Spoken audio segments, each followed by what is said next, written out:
Hello, web shadowers, and welcome to our final week of virtual shadowing for the semester.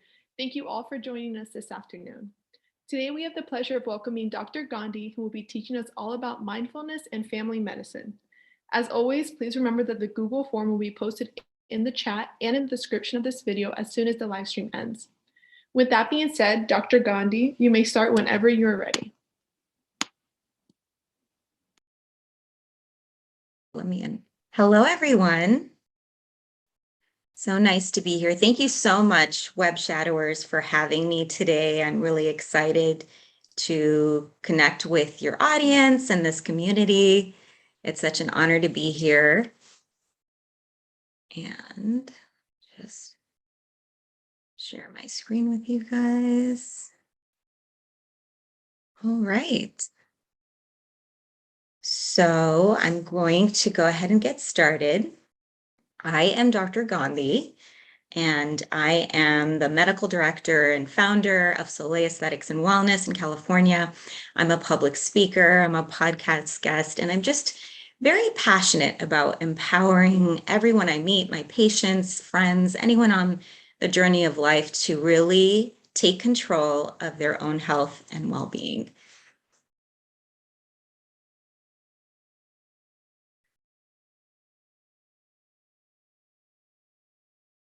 Just a second. There it is. So I am board certified in family medicine. I trained at Northridge Family Medicine Residency Program, and I also host two IG Live series on Instagram. One of them is called Ruminations on Gratitude, which I'll talk to you about later, and the other one is one that I co-host. And there's my contact information below. All right, so today's topic that I'm going to present to you is mindfulness and medicine. And I thought I'd kind of mix it up a little bit. I saw a lot of the amazing lectures and topics given by the other physicians, and I thought, why not mix it up, talk about something different?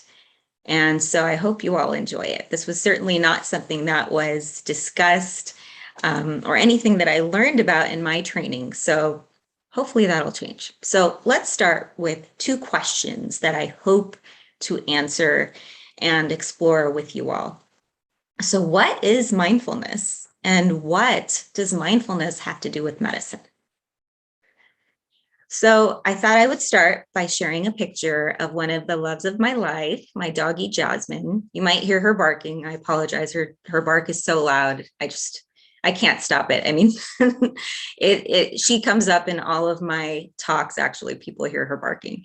So what is mindfulness? Mindfulness, as we explore it together, as you hear my insights on mindfulness, you will come to see that dogs, pets, but we'll talk about dogs, really embody mindfulness so well.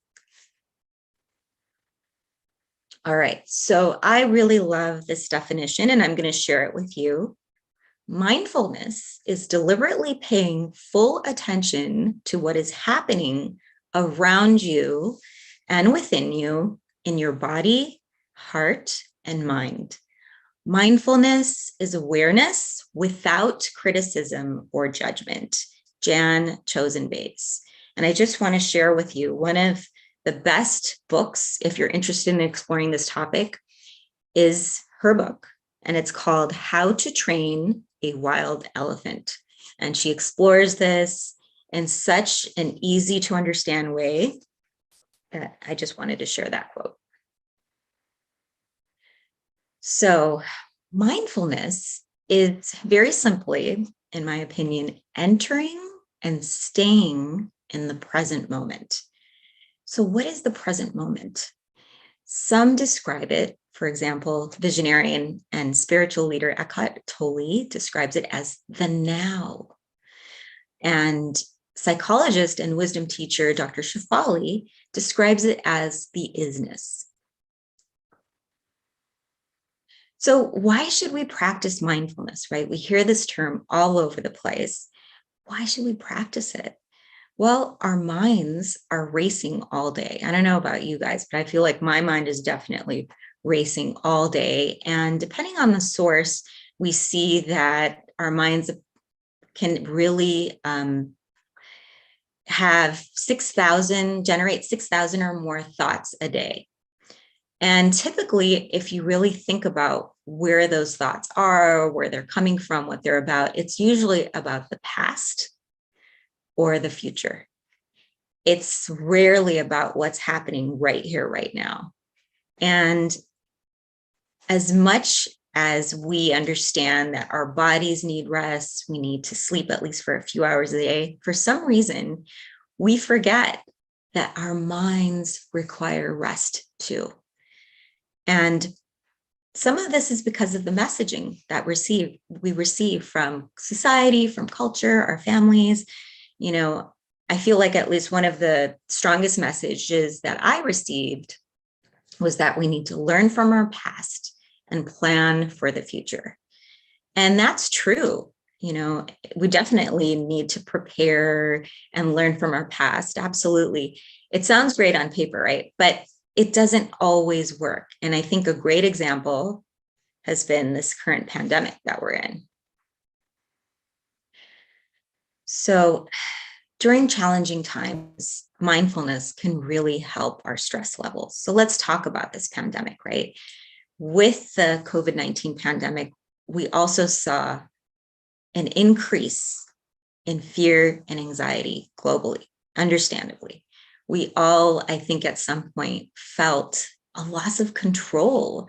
We had no idea what was going to happen next, what the future would bring. You know, when is this going to end? Do masks work, for example? We didn't know if our strategies would even work for a while, right? And life as we knew it just changed drastically from what we were comfortable with and what we were used to. So mindfulness helps us live in the present moment. And when we practice mindfulness, we're able to remind ourselves during stressful times, during anxiety-filled, fear-filled times, that at this moment, I'm okay. And we can kind of live moment by moment by moment without getting too caught up in the past and dwelling there, or skipping to the future and feeling that angst. So mindfulness and medicine. Like I said before, mindfulness was certainly not a concept that I had heard about or was taught about in my training, in my schooling at any point, whether it was undergrad, med school, residency training.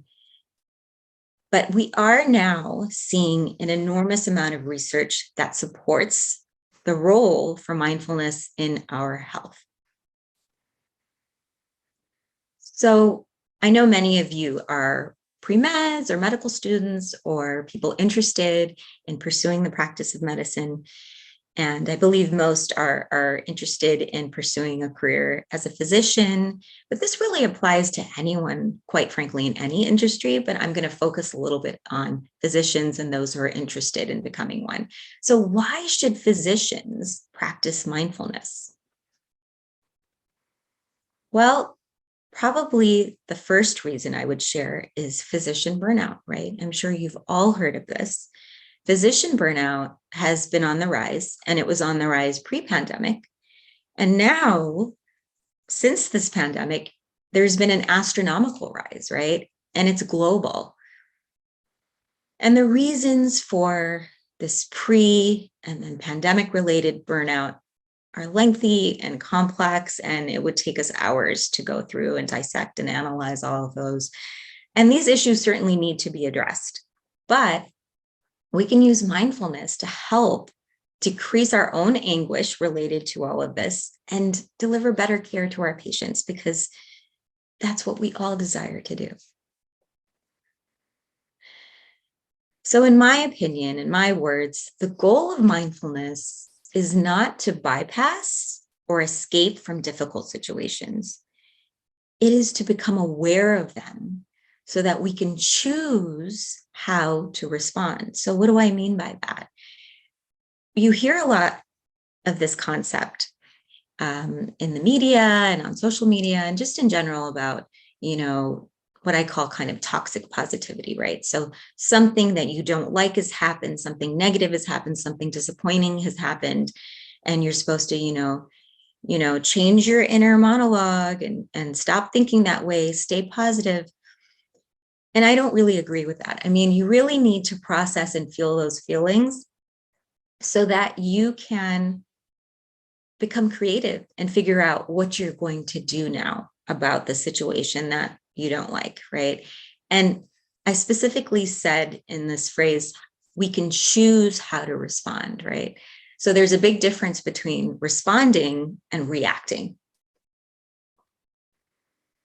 So the second reason is stress reduction is something that mindfulness provides, right, for patients and physicians. And we're going to talk about this. So as I just said, mindfulness can be a powerful tool in stress management. And stress reduction, we know, is essential to our overall health and wellness. As a physician, as a human being stumbling and bumbling through this life, and honestly, just a curious observer of myself, of others, I feel that following a healthy lifestyle, for example, exercising and getting outdoors and, following the right diet, these things are all great and help with stress, but they're not quite enough. In this modern era, we really need, in my opinion, to incorporate mindfulness into our daily lives. So I'm going to share with you health benefits of mindfulness, and this is all scientifically proven and studied. So it reduces negative mood, anxiety, depression, rumination of thoughts. So perseverating on thoughts, over analysis, the same thought coming to you over and over again. It reduces emotional reactivity, right? So you kind of shift into becoming more creative and responding instead of just reacting. Increases empathy, compassion, positive mood, a sense of connection. And we know that a sense of connection is a core psychological need for human beings. And this starts when we are an infant with our caregiver, right? And this is what builds communities and in fact, has been key to our survival as a species. It also promotes healthier lifestyle choices, right? In terms of following a healthy diet, substance use, right? Exercising, all of those sorts of things. And it actually enhances immune function. This has been measured, cytokine expression, quantities of leukocytes, antibody titers in response to vaccinations, immunoprotection from viruses and bacterial diseases. The third reason, mindfulness can help us offer better care. Just a few complaints, right, that we hear as physicians. And, and I'm sharing with you what I've heard in my years of practice, what surveys show, what all the data shows, what patients have shared with me about, someone I've referred them to, et cetera, et cetera. Here we go. I felt rushed. The doctor seemed rushed. They didn't even listen to me. They did all the talking. They interrupted me. The doctor just handed me a prescription and we're out the door. And definitely put into the chat if there's any others that you've experienced or heard about, because we're all here to learn together. So those are kind of the top ones that I've heard and noticed. And I wanted to share those examples from the patient's perspective, right? So when we are fully present, we're better listeners and we're better observers. And, you may have heard, or you will hear on your journey, that giving the patient a chance to share their concerns for a few minutes without interrupting them can give you a great amount of insight, right? We are taught that a lot of information and a lot of clues to the diagnosis, the root of what's happening, and how to help our patient can be found in the history.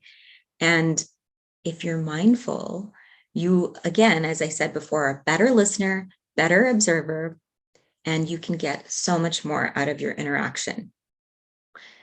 Doing this actually validates the patient's concern and increases our connection. And as a physician, that doctor-patient bond is so important. And in fact, I consider it sacred. Our patients share with us some of the most intimate details of their life that they have never shared with anyone else and may not. And I'm talking about their significant others, their children, their parents, their friends, their best friends may not know these details of their life that they trust you with. And that is so important. And I'll just share, I have learned as a person so much from my patients that I find this to be one of the greatest gifts of my life, is this doctor-patient bond. Staying present increases our efficiency and our sense of calm as we're answering those pages, messages, reviewing labs, communicating with the rest of the staff. And it can not only help us at work, but it can help us at home with our loved ones. So mindfulness can really help all of us at home and at work. Physicians who listen well have less lawsuits. They're more satisfied with, they get better, patient satisfaction scores with their patients. So another reason to infuse this into your practice of medicine and your daily life. So I'm going to share a quote with you because I love quotes. Deep listening, compassionate listening, is not listening with the purpose of analyzing or even uncovering what has happened in the past. You listen, first of all, in order to give the other person relief, a chance to speak out, to feel that someone finally understands him or her or them. Deep listening is the kind of listening that helps us to keep compassion alive while the other speaks. During this time, you have in mind only one idea, one desire, to listen in order to give the other person the chance to speak out and suffer less.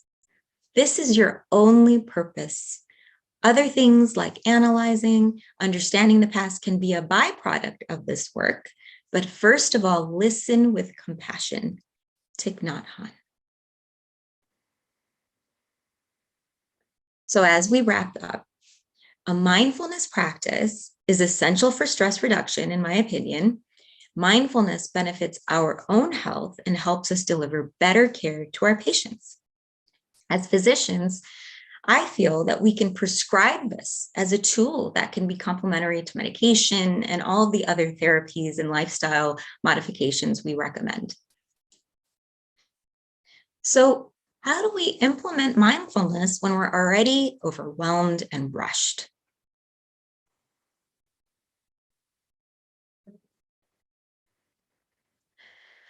Well, we intrinsically and innately can be mindful, as difficult and challenging and overwhelming as that seems. We, as a species, have been practicing mindfulness for thousands of years in various groups from different cultures and traditions and backgrounds. And so I'm going to share with you 3 ways of practicing mindfulness and implementing it into your daily life. And I'm going to talk about breath work, I'm going to talk about meditation, and gratitude journaling. So mindfulness via breath work. One of the easiest ways to reset and remind yourself to come to the present moment, to right here, right now, the now, is your breath. It's always available. And one of my favorite techniques is the 4-7-8 technique, and you can just Google it. But basically, you inhale for a count of 4, hold for 7, and then exhale for 8. And if you simply do that for 5 minutes, you'll notice a shift in your mood, in your heart rate, and a sense of calm. Let's talk about meditation. So this might be one of the most misunderstood intimidating and daunting practices. You know, we hear about this all the time. In fact, I hear how mindfulness and meditation just are kind of used exchangeably, like as synonyms, and that's not the case. Meditation is a form of mindfulness. It's a mindfulness practice.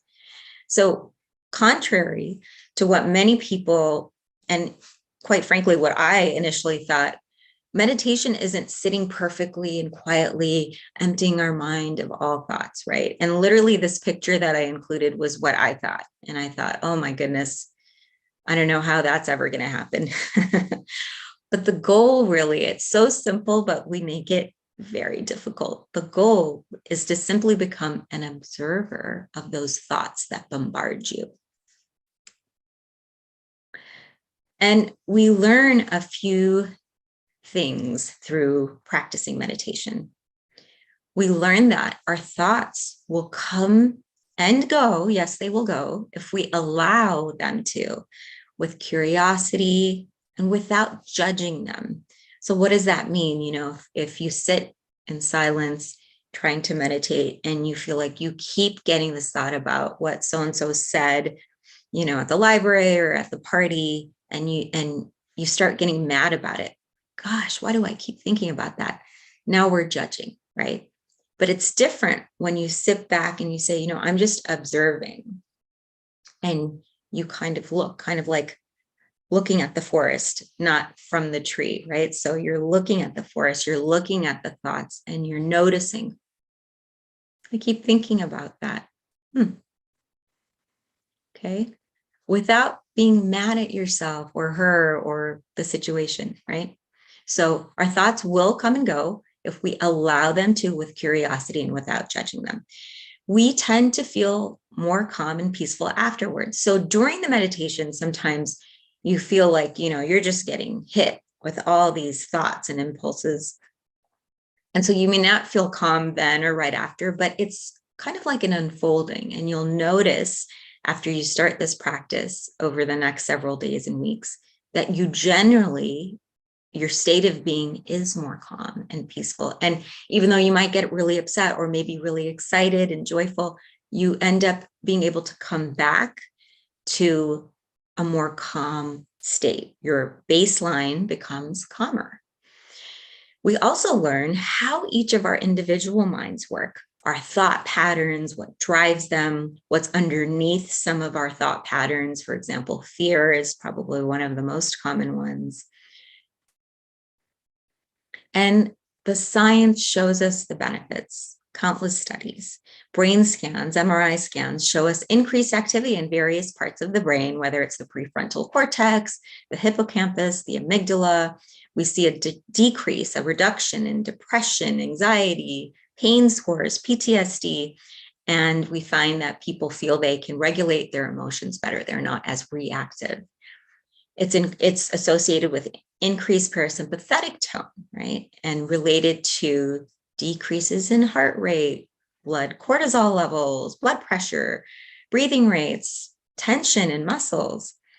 And for example, if anyone here is familiar with Kundalini yoga or meditation, the Kirtan Kriya, 11-minute Kirtan Kriya, has been proven in clinical trials to improve brain blood flow, reduce cortisol levels, and improve memory function. So it's pretty fascinating. And how can we meditate, right? It might seem very daunting, as I shared before. There's multiple apps like Calm, Chopra, for example, that can help. You can just jump on YouTube and find plenty of free guided meditations. You can find the Kirtan Kriya meditation, several of those. And I'll just share with you what worked for me and why I started meditating. And maybe I can share that after. But what worked for me, I had tried many different ways, was the Vipassana meditation. And so Vipassana literally means insight. And so it literally means to just see things as they are. Another quote, if every 8-year-old in this world is taught meditation, we will eliminate violence in the world within 1 generation. Dalai Lama.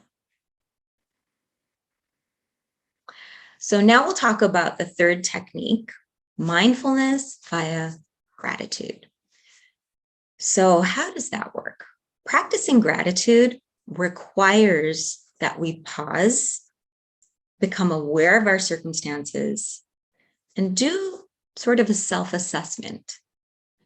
Plenty of research shows that an active practice, such as journaling, is good for our health and our well-being. And so what I mean by an active practice is, for example, jotting down 3 things one is grateful for each day, 3 experiences, right? It's not enough to simply say thank you. And I'm going to share with you the science behind practicing gratitude. So one study showed that cardiac patients that were more grateful reported that they slept better, they weren't as exhausted, they had less fatigue, and they had lower levels of cellular inflammation. And I will share the work of Dr. Robert Emmons. So he's one of the world's leading experts and on gratitude. And one of his studies, it was done about, I think it was 2010 by his team. They had about 1,000 people in the study, anywhere from 8 to 80. And their homework was to keep a gratitude journal for 3 weeks. And every day they noted 3 experiences that they were grateful for each day. And here are the results. So physical symptoms or results were they had stronger immune systems, they slept longer, they felt more refreshed upon awakening, they exercised more, they took better care of their health, they were less bothered by aches and pains, and their blood pressure was lower. Socially, they were more helpful, generous, compassionate, they felt more forgiving, more outgoing, they were less isolated and lonely. And loneliness has been a big crisis, at least in the United States, prior to the pandemic, and has unfortunately only gotten worse. So that's a big deal to mention. Psychologically, higher feelings of positive emotions, more joy, pleasure, optimism, happiness, feeling more alert, alive, and awake. So feeling gratitude actually affects the neurotransmitters in our brain, the dopamine and serotonin levels, and those affect our mood. And when our mood is affected, that in turn has an effect on our perspective, our thoughts, and all of that together really affects the decisions we make all day, 24/7. And in his article, Dr. Emmons shares, the article was called Why Gratitude is Good. You can look it up. He says, I thought this was really interesting. You can't feel envious and grateful at the same time. They're incompatible feelings, right? And let's just think about that for a minute. We can't feel envious and grateful at the same time. So I'm just going to share an example. Let's say that I am I'm up for a promotion, and so is my coworker. And my coworker gets it. And, I think, oh gosh, I wish it was me. She always gets everything, right? Let's say those feelings of envy come up. If I'm able to pause and shift into a space of gratitude, if I choose to that day, I might think, wow, she must be really happy. Maybe I'll start with that. I'm glad she got what she wanted.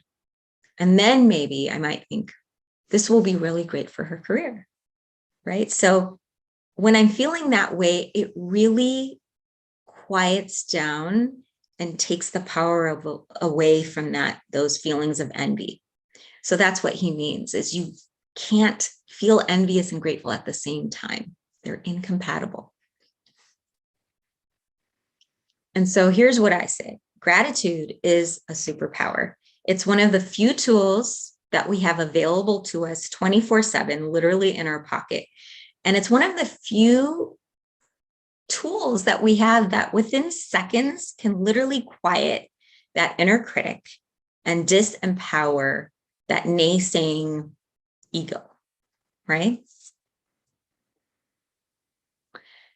And so I will share, I host a series on Instagram, on IG Live. It's called Ruminations on Gratitude.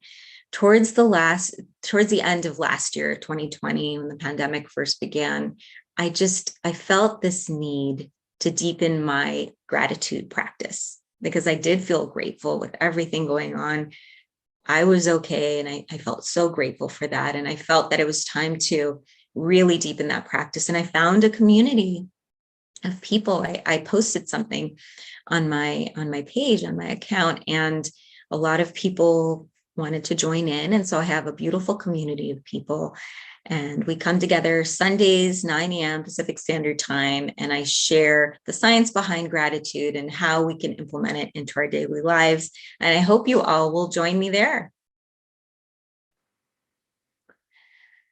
Last quote, gratitude unlocks the fullness of life. It turns what we have into enough and more. It turns denial into acceptance, chaos into order, confusion to clarity.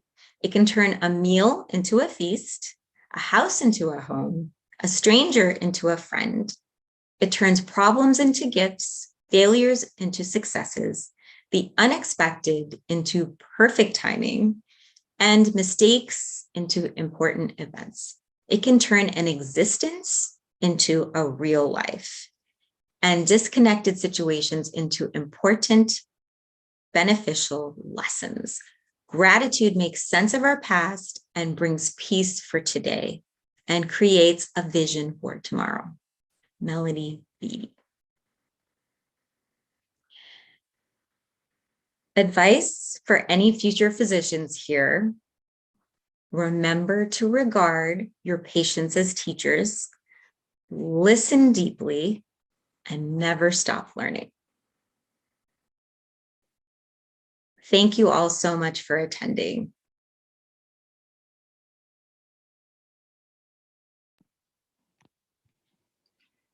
Thank you so much, Dr. Gandhi, for a wonderful and inspiring session today. I know our web shadowers will definitely benefit from learning about mindfulness today and how crucial it is to practicing medicine. Everyone, please make sure you check out her socials, including her podcast. Her Instagram is docg_lifestylemd. Thank you, everyone. Again, thank you so much for coming in and speaking with us.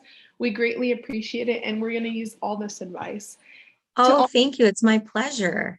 So happy to be here. I was just going to look at the comments in the chat really quickly before we wrap up. Okay, absolutely. I've sent over some of the comments by the participants, and then I'll send the ones that keep coming in. Thank you. All right. I've definitely had to learn to live in the present for the benefit of my future rather than living in the future, which negatively impacted the present in my experience. I think by fostering mindfulness for ourselves, we can foster it for our society, which would be a benefit for everyone. I've been told I was making up my symptoms. Oh, what a beautiful share. A lot of truth in that. And I'm glad that you were able to live in the present and trust yourself, even when you felt that you weren't being heard. And I'm so sorry for that. Physicians that don't practice mindfulness are probably not happy, so they can't be the best doctor they could be. So true. It's so true. And really in any field, practicing mindfulness is just going to help you enjoy your life better, and when you are at peace, that's what you give to others, right? As they say, when your cup is filled, that's when you can offer anything to anyone else. So that's so important.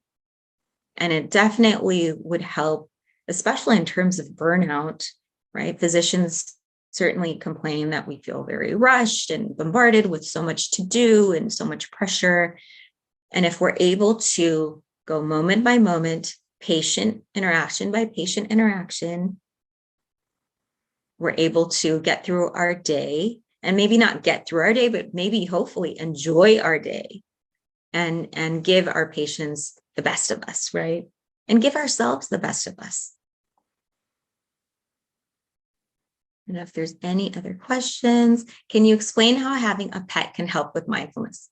Absolutely. So when I shared my picture of my dog, Jasmine, I just wanted you all to think about dogs. If anyone has dogs, please chime in. But dogs especially, I have a dog, right? So I can't really talk about other animals, but I'm sure, it's pretty similar. So dogs live in the moment. They live in the present moment, right here, right now. They don't typically bear grudges. They are happy to sleep when they need to sleep, play when they need to play, and they're love. They're just constant, unconditional love. When you leave them, they might be sad. When you come back home, they're throwing a party for you because they're happy at that moment. And that's the beautiful thing. That's my reminder. So that's why I say Jasmine, my dog, is the most mindful person or being in my family. Thank you for expanding on mindfulness. Oh, my pleasure. When you first started medical school and practicing, was it hard finding the time to practice mindfulness? And if so, how did you get over that? Yes, it was. And I practiced no mindfulness, none. So I'll just share my story. I don't think I even knew what mindfulness was. I started practicing mindfulness and realizing that I needed to use that as a tool for my own personal stress was when I was in my career. I was a practicing physician. I had 2 young kids. My partner was doing the same thing, super busy. And I will share with you this very personal little story. I was bathing 2 of my kids. They're really little and they were frolicking and they were having so much fun taking a bath. And, as they were coming out, I was drying them, and honestly, I was just thinking, when are they going to get done? And oh my gosh, they're shrieking so loud. And, all I was thinking about is my agenda and how many things I had to get them bathed, and I had to, feed them. And then I wanted to go back and do my charts and all this stuff. Right. So I had that list of to do, and I was not enjoying it, their joy at all. And I was drying my daughter in a towel. She was maybe like 4. And this was several years ago. And she just looked at me and said, "Mommy, why are you so sad?" And it just broke my heart, because I knew at that moment, wow, and this little 4-year-old is frolicking. She's enjoying herself. I should be enjoying this moment. And all I'm doing is in my head, just on my hamster wheel. And I just knew the way she looked at me at such a young age and said that, like something was wrong. This was not the way. And so that's when, something like a switch flipped, and I was like, what am I doing? And it was very slow, but that's how this spark, happened and ignited in me. And I thought, oh no. And I think that was around like 10 years ago. And so it's been a slow journey. And that's how I decided, because of that and several things along the way, that I needed to better relieve my stress. And that way I would be happier. And I didn't want to put my unhappiness on my kid. It's not her problem or anyone else's problem, right? If I'm unhappy, that's a me problem. The common denominator is me. So that's what started it. I wish I could tell you I did it in med school. My gosh, I wish. That's why I wanted to talk about this, because you all are, starting, and, you're so busy. And I just hope that, this can help you so that you can be at peace and actually live your best, most, fulfilled life, regardless of what journey you're on. Thank you so much. Amazing. I really appreciated how you shared your journey and your story. And I think a lot of us could use this right now, especially with finals coming up and the holidays. We know everything gets busy. So it's really good to take a moment. Oh, it's my pleasure. And I wish you all the best. I remember those days. Even if you can take 5 minutes out, literally just that little gratitude journal, It'll just shift your mindset. And if you do it maybe before you go to bed or first thing in the morning, I'll just help your day or help you sleep better. And all of this that I shared is scientifically proven. This used to be considered like woo-woo. They used to use that word woo-woo, soft science. It's all scientifically proven. So do it for yourself. And I wish you all the best. Thank you so much for having me. Thank you so much for coming. To all of our participants, I'm about to post a Google form in the chat, and it will also go in the description. Please fill it out within the next 30 minutes for us to receive your verification. Again, thank you so much, Dr. Gandhi.